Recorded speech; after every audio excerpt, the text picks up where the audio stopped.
नमस्कार विद्यार्थियों, मैं हूँ आपका YouTube शिक्षक अनिल कुमार। आप सभी का मेरे YouTube चैनल में स्वागत है। आज मैं बताऊंगा कक्षा 9 की हिंदी विषय में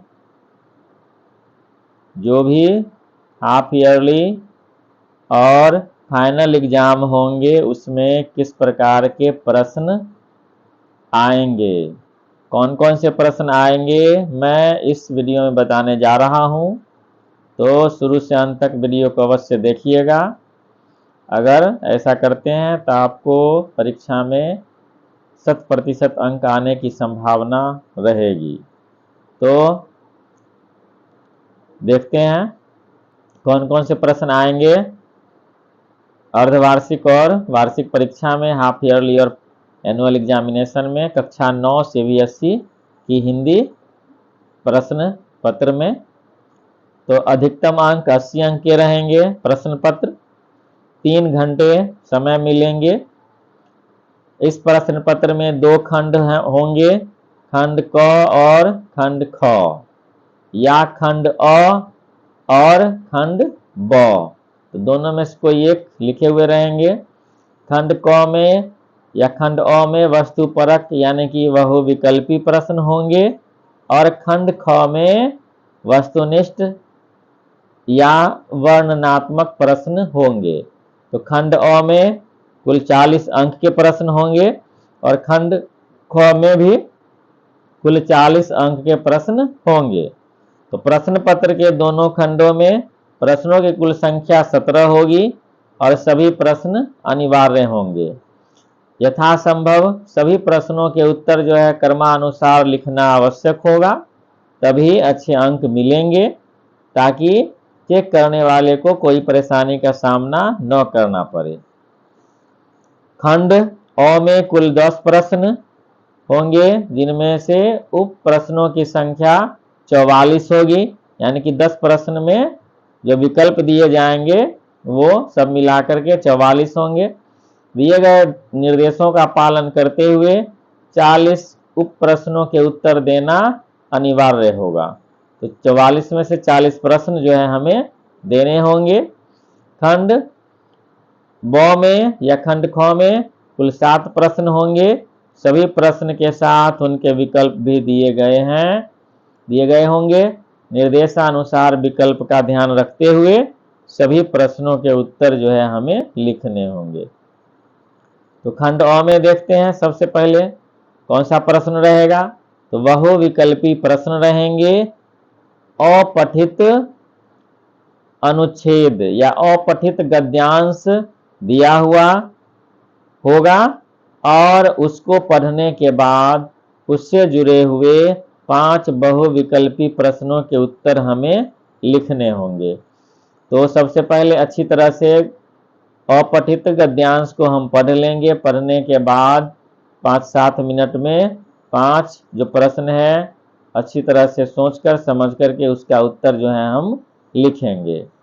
उसके बाद 5 प्रश्न अपठित गद्यांश से जब हो जाएगा तो दूसरा प्रश्न जो है रहेगा अपठित काव्यांश पर आधारित। तो अपठित काव्यांश दिया हुआ रहेगा और उसको अच्छी तरह से 5-7 मिनट तक पढ़ने के बाद तब जब हमें समझ में आ जाएगा तो उससे जुड़े हुए 5 बहुविकल्पी प्रश्न जो है वो हमें सामने में दिखेगा।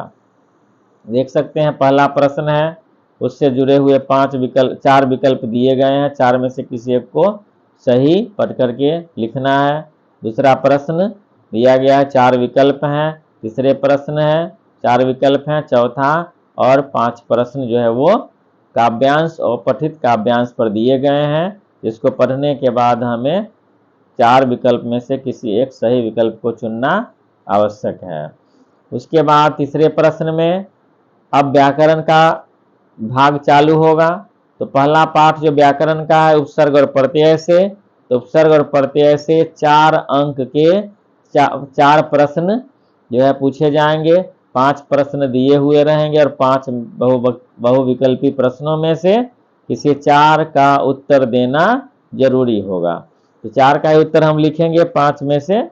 पांचों अगर लिख देते हैं फिर भी पहला 4 जो आप बनाए हैं उसी को चेक किया जाएगा, उसमें जो अंक मिलेंगे वही आपको अंक दिया जाएगा। तो इसलिए कोई भी 4 ही प्रश्न का उत्तर लिखना जो है बहादुरी होती है, पांचों का उत्तर नहीं हमें लिखना चाहिए। तो देख लीजिए, पहला प्रश्न जो है प्रत्यय, दूसरा प्रश्न प्रत्यय, तीसरा उपसर्ग, चौथा उपसर्ग और पांचवा फिर प्रत्यय से 5 प्रश्न है, 4 का उत्तर देना है। दूसरा है समास। तो समास पर आधारित 5 बहुविकल्पी प्रश्न पूछे जाएंगे और 5 में से 4 का उत्तर देना अनिवार्य होगा।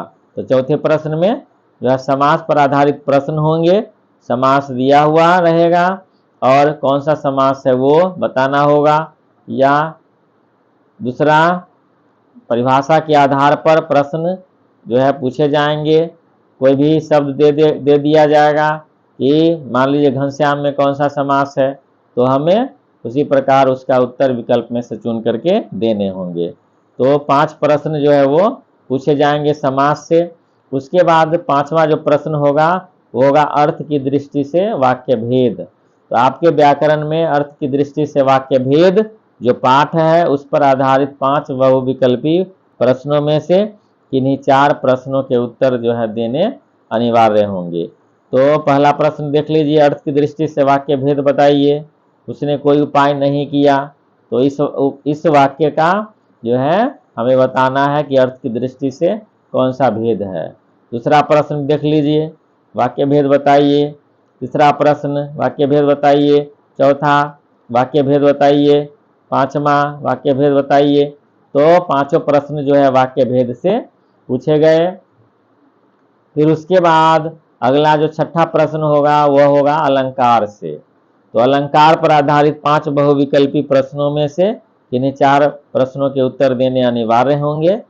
जैसे पूछ दिया निम्नलिखित में कौन सा अलंकार है, चारू चंद्र की चंचल किरणें खेल रही थी थल जल में। तो ये अलंकार की पंक्तियां दे दी गई, कविता की पंक्तियां दे दी गई और पूछा गया इसमें कौन सा अलंकार है।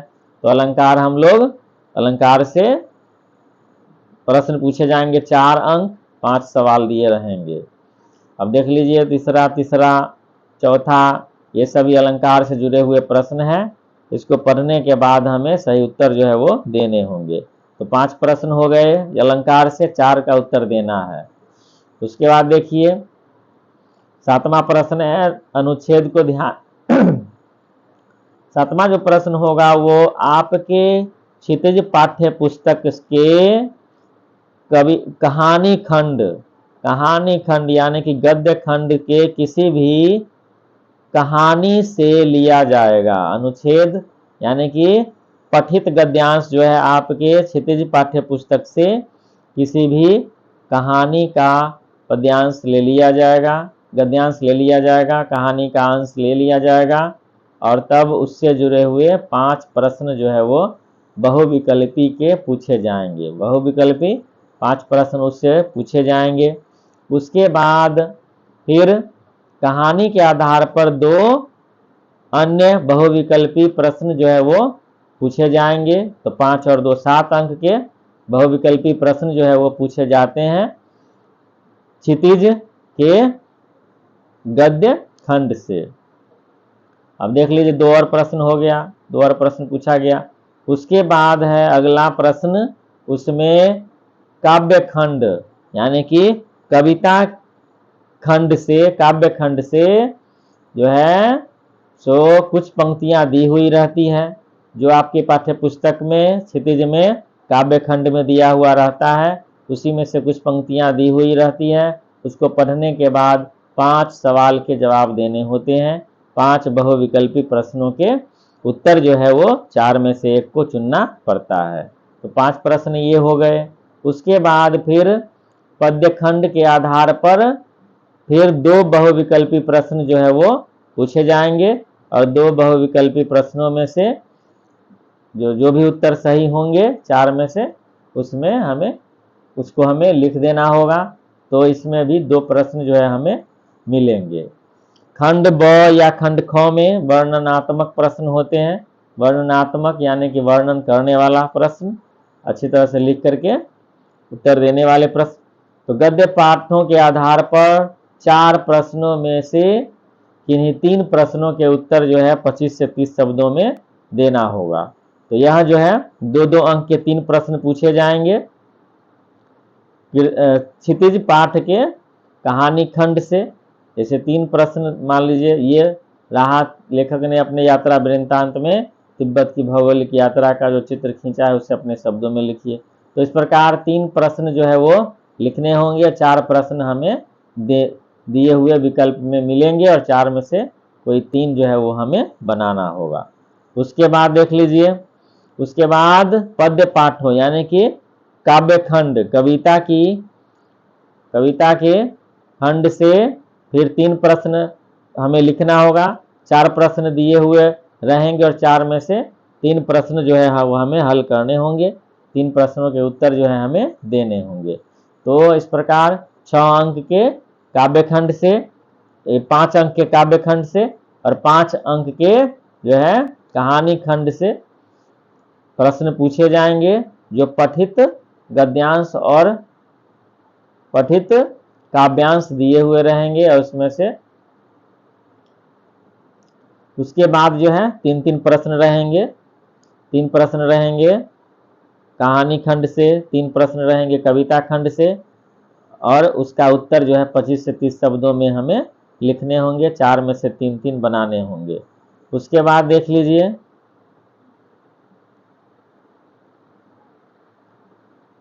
उसके बाद अगला जो होगा प्रश्न,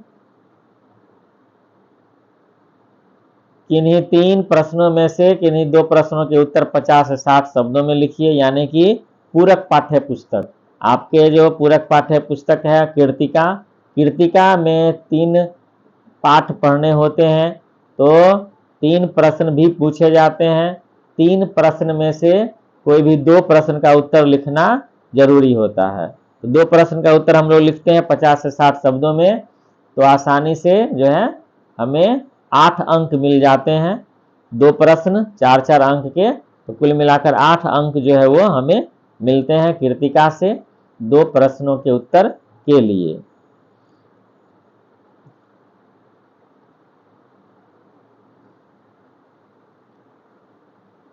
तो इस प्रकार जो है हम लोग देखते हैं पूरक पाठ्य पुस्तक से 2 प्रश्न 4-4 अंक के, तो कुल मिलाकर 8 अंक के। उसके बाद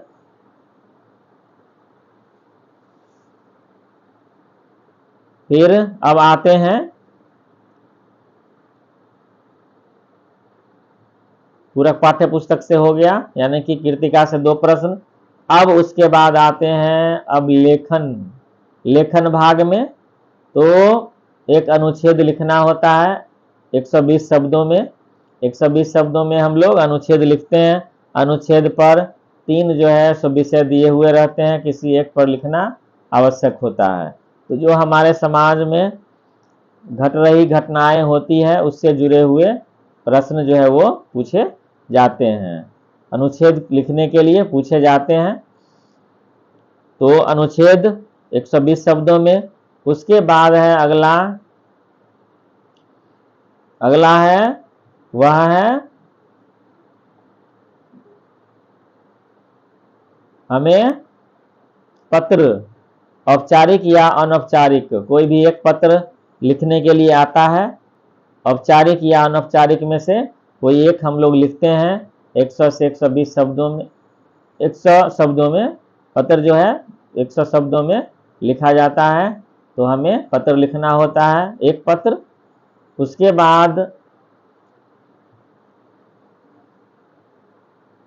बाद हमें एक लघु कथा लिखना होता है। तो पत्र या लघु कथा या ईमेल